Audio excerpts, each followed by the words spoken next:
Hello everyone, welcome again. चलिए आज की क्लास में मैं आपको बता रहा हूं कि कैसे जो फॉर्मूले हैं 10+2 क्लास के लिए, 11th क्लास के लिए ट्रिग्नोमेट्री से रिलेटेड जो फॉर्मेट्स हैं उनको कैसे लर्न करना है। और सबसे पहला काम तो होता है लिखना, कि अपने हाथ से अगर हम लिखते हैं तो लर्न करना थोड़ा आसान हो जाता है। तो चलिए सबसे पहले फॉर्मूला है जैसे साइन ए प्लस बी, तो ये होता है साइन ए कोस बी प्लस कोस ए साइन बी।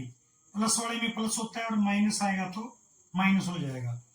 इसी तरह कोस ए प्लस बी, ये होता है कोस ए कोस बी माइनस साइन ए साइन बी। माइनस वाले में प्लस होता है और प्लस वाले में माइनस होता है। अगर हम टेन की बात करें, टेन ए प्लस टेन बी बाय में 1 माइनस टेन ए इंटू टेन बी, यानी प्लस में ऊपर प्लस होता है, नीचे माइनस होता है, नीचे मल्टीप्लाई होती है, और माइनस में ऊपर माइनस आएगा तो नीचे प्लस हो जाता है। इसी तरह साइन 2a यानी थीटा डबल हो गया। साइन 2a का होता है 2 sine a cos of a। Sine 2a का जो रिलेशन है वो टेन में भी होता है, 2 tangent a by 1 plus tangent square a। ये भी डायरेक्ट रिलेशन होता है टेन के साथ। अब हम बात करते हैं कोस 2a, जो कि मेन फॉर्मूला भी है। कोस 2a का रिलेशन जैसे साइन का साइन और कोस से होता है और टेन से भी होता है। साइन 2a का रिलेशन अकेले साइन या अकेले कोस से नहीं होता, लेकिन कोस 2a का रिलेशन अकेले साइन से, अकेले कोस से, अकेले टेन, तीनों से होता है। तो चलिए पहले मैं साइन कोस से लिख रहा हूं। ये होता है कोस स्क्वायर ए माइनस साइन स्क्वायर ए। कोस 2a को अगर हमें कोस में निकालना है तो साइन को कोस में कन्वर्ट कर देंगे, 2 कोस स्क्वायर ए माइनस 1 आएगा। कोस 2a का फॉर्मूला अकेले साइन में भी होता है, यानी कोस को बदलेंगे 1 माइनस साइन स्क्वायर लिखेंगे, तो 1 माइनस 2 साइन स्क्वायर हो गया। अगर इस 1 को हम उधर भेज दें तो फिर 2 कोस स्क्वायर ए को 1 प्लस कोस 2a लिखते हैं। इसी तरह अगर 1 माइनस कोस 2a होगा तो वो 2 साइन स्क्वायर होता है। यहाँ डबल है, वहाँ हाफ हो जाएगा, और कोस का स्क्वायर प्लस में माइनस में साइन का स्क्वायर। इसी तरह कोस 2a जो होता है वो टेन में भी लिख सकते हैं, होता है 1 minus ten square by 1 plus tangent square. मैंने मेन फॉर्मूले जो हैं वो लिख दिए हैं, और भी हैं, मैं टाइम के साथ साथ आपको बताता रहूँगा। और अगर मैं डेरिवेटिव की बात करूँ कि d by d x of constant, n आगे आएगा, एक्स की एन जो पावर है एक कम हो जाती है। इसी तरह d by d x of constant उसका 0 होता है। D by d of x e raise to b x का e raise to b x होता है। D by d x of a raise to b x a raise to b x into log of a होता है। और d by d x of अगर हम बात करें लॉग ऑफ एक्स तो 1 बाई एक्स होता है। इसी तरह ट्रिग्नोमेट्रिक फंक्शंस की बात करें तो D by d x of sine x जो कि कोस ऑफ एक्स होता है, और हम कोस की बात करें तो माइनस साइन होता है, टेन का सीकेंड स्क्वायर होता है। मैं सारे नहीं लिख रहा हूं, मैं वो थोड़ा थोड़ा आपको बता रहा हूं मेन कॉन्सेप्ट क्या कहता है, देखिए। और इंटीग्रेशन की बात करें, इंटीग्रेशन को एंटी डेरिवेटिव भी बोलते हैं, यानी डेरिवेटिव अगर फंक्शन को रिड्यूस करता है, पावर n थी कम होगी, तो इंटीग्रेशन उसको वापस लेके आता है, यानी एक तरह से उसका उल्टा काम करता है, इसलिए उसको एंटी डेरिवेटिव भी बोलते हैं। तो उसका बिल्कुल उसके अपोजिट होता है। अगर हम इंटीग्रेशन, ये सिंबल होता है x range to b n d x, इसका इंटीग्रेशन करें तो क्या होगा, इसमें पावर कम हुई थी, इसमें पावर बढ़ेगी, इसमें मल्टीप्लाई हुआ था तो इसमें डिवाइड होगा। अब बात है कि n+1 बाई, यानी पावर बढ़ के फिर डिवाइड में होगी, प्लस में c इज द कांस्टेंट। इसका भी अभी आपको क्लियर करता हूं कि c क्यों आया। अगेन इंटीग्रेशन ऑफ, अगर हम बात करें एक्स रेंज टू बी, जो एन को ले लो किसी भी कांस्टेंट को, कांस्टेंट का डेरिवेटिव क्या था 0, लेकिन इंटीग्रेशन 0 नहीं होता, इसके साथ एक्स आ जाएगा, एक्स रेंज टू बी 0 है, एक्स रेंज टू बी 1 हो गया, यानी बढ़ जाता है। इसी तरह से अगर हम बात करें e raise to b x का इंटीग्रेशन, वो e raise to b x ही होता है plus C. A raise to b x का अगर हम इंटीग्रेशन करें तो a raise to b x ही होता है, यहां मल्टीप्लाई में लोगे है तो इसके डिवाइड में आएगा। log ऑफ x का इंटीग्रेशन नहीं होता, तो लेकिन 1/x हो तो उसका इंटीग्रेशन log ऑफ x जरूर होता है, यानी इसका इंटीग्रेशन करें तो वापिस आ सकते हैं, ये अपने पास एक सिस्टम है। ऐसे ये सारे फॉर्मूले हैं, ये टाइम के साथ साथ जैसे जैसे कॉन्सेप्ट करवाएंगे आपको करवाते रहेंगे। अब बात आती है कि ये फॉर्मूले लर्न कैसे करें, जो सबसे मेन पॉइंट जिसके लिए आज का वीडियो बना रहा हूं मैं आप लोगों के लिए। तो उसके लिए कुछ कोई खास नहीं होता, देखिए कुछ छोटे छोटे क्लूज होते हैं। सबसे पहली बात तो मैथ्स के अंदर ये फॉर्मूले लिखे रहते हैं, तो मैं आपको बता रहा था मैथ्स के अंदर ये फॉर्मूले आप ध्यान से देख सकते हो लिखे रहते हैं। फिर भी स्टूडेंट्स आपने एक चीज नोट की होगी कि टीचर हमेशा फॉर्मूले बोर्ड पे लिखता है, टीचर भी चाहे तो जैसे कई बार बच्चे सोच लेते हैं कि लिखे तो हुए हैं हमें लिखने की क्या जरूरत है, ऐसा नहीं होता, टीचर हमेशा फॉर्मूला लिखता है। अब देखिए मैं अगर खुद की बात करूं या किसी भी टीचर की बात करूं, अगर मैं डेरिवेटिव की बात करूं तो डेरिवेटिव 7th चैप्टर है +2 के अंदर, और इंटीग्रेशन जो है वो 9th चैप्टर है। अब देखिए ये अपने आप में इतने लंबे लेंथी चैप्टर्स हैं, मैं इंटीग्रेशन डेरिवेटिव दोनों चैप्टर्स बहुत लेंथी है, कम से कम अगर नॉर्मल क्लास ली जाए तो इसमें 15 से 20 दिन एक चैप्टर के फिनिश होने में लगते हैं, और सिलेबस भी पूरा करना होता है, क्योंकि बोर्ड एग्जाम के लिए बच्चों को अगर प्रिपेयर करना है तो कम से कम 3 बार मिनिमम मैथ बच्चों को करवाना पड़ेगा, तब जाके तैयार होंगे, प्रिपेयर होंगे कि वो बोर्ड एग्जाम में अच्छे से करके आए। तो इसके लिए क्या होता है, फिर भी आप ये देखिए कि एक वर्ष के अंदर यानी पूरे साल के अंदर डेरिवेटिव कितनी बार आता है, मैक्सिमम 3 टाइम आ सकता है या 4 टाइम आ सकता है, 4 टाइम बहुत कम रेयर चांस है। यानी अगर आज मैंने डेरिवेटिव करवाया, मैं अपनी बात करता हूं, मैं लगभग मई के अंदर अगर सिलेबस शुरू करते हैं फर्स्ट चैप्टर से तो अप्रैल मई जून के अंदर, लगभग मई के एंड में या जून के अंदर डेरिवेटिव शुरू हो जाता है, अगर कंटिन्यू क्लास चलती है तो मैं बोल रहा था कि डेरिवेटिव जून के अंदर शुरू हो जाता है, लगभग मिड ऑफ जून तक डेरिवेटिव फिनिश हो जाता है, और सिलेबस खत्म होते होते लगभग अक्टूबर आ जाता है। अब देखिए अक्टूबर के बाद फर्स्ट चैप्टर से अगर हम रिवीजन करें, जब सितंबर में हाफ ईयरली एग्जाम होते हैं तब भी हम कह सकते हैं रिपीट होता है। तो आप ये देखिए कि एक चैप्टर का दोबारा नंबर कब आता है, कम से 2 से 2.5 महीने बाद, तो उससे पहले तो आ ही नहीं सकता, बल्कि ये मैं मिनिमम टाइम बता रहा हूँ। मैक्सिमम तो आप मानो कि एक चैप्टर अगर करवा दिया गया तो उसका दोबारा जो नंबर आएगा रिपीट होगा वो मिनिमम मान के चलो 4 to 5 मंथ्स का मिनिमम टाइम लगता है, अगर हम कंटिन्यू भी क्लास ले तो भी। तो क्या टीचर्स को ये सारे फॉर्मेट लर्न होते हैं, फिर भी उनका कॉन्फिडेंस देखिए कितना होता है। तो एक्चुअली में क्या होता है कि टीचर की प्रैक्टिस बहुत होती है, वो जैसे मैथ्स को उठाएंगे वो मैथ में से फॉर्मूले आपके सामने लिख देते हैं।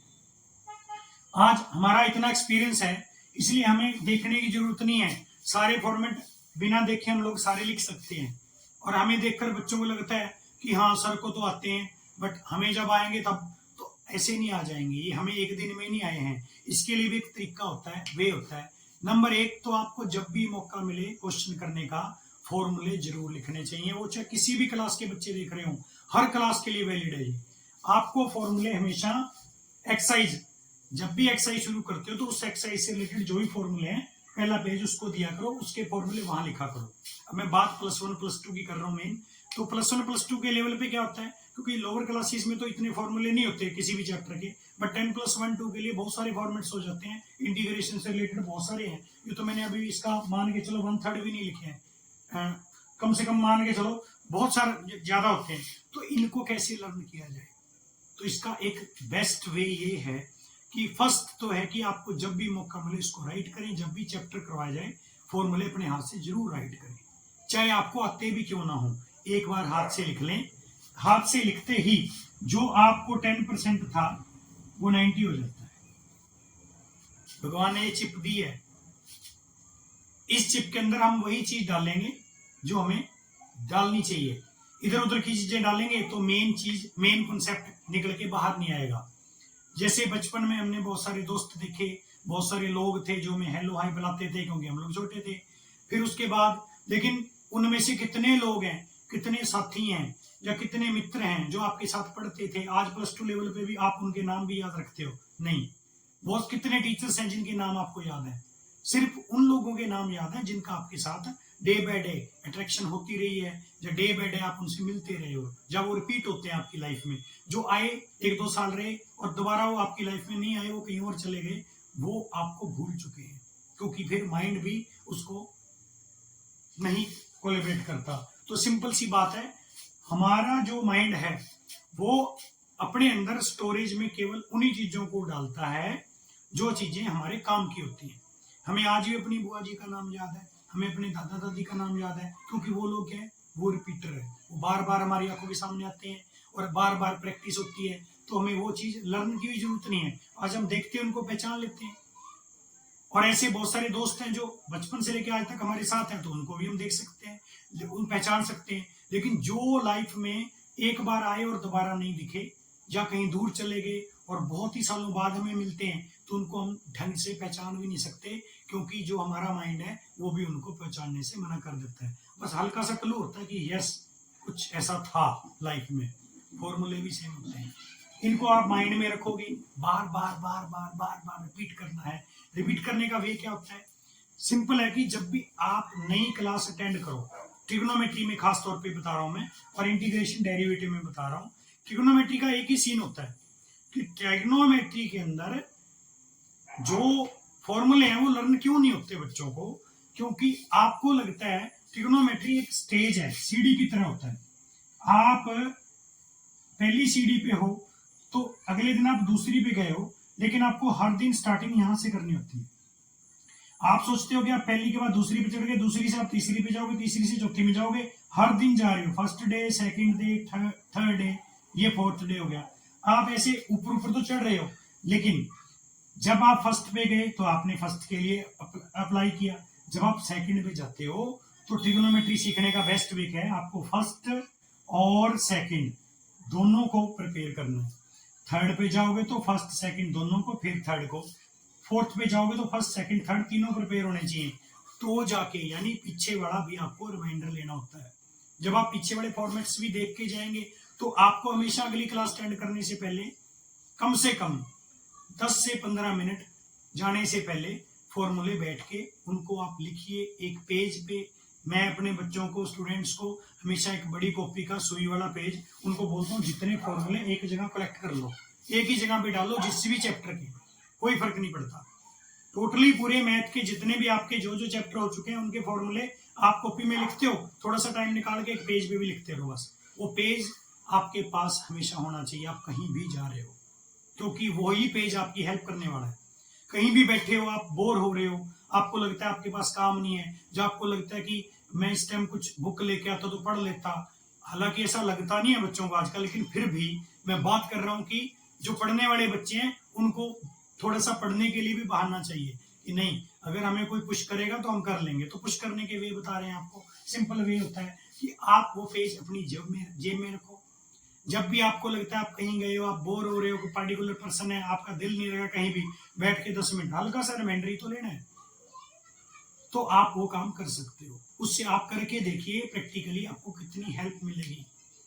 आप बहुत बड़े बड़े फॉर्मेट चुटकियों में लर्न कर लोगे। पहला बताया था मैंने आपको राइट करना।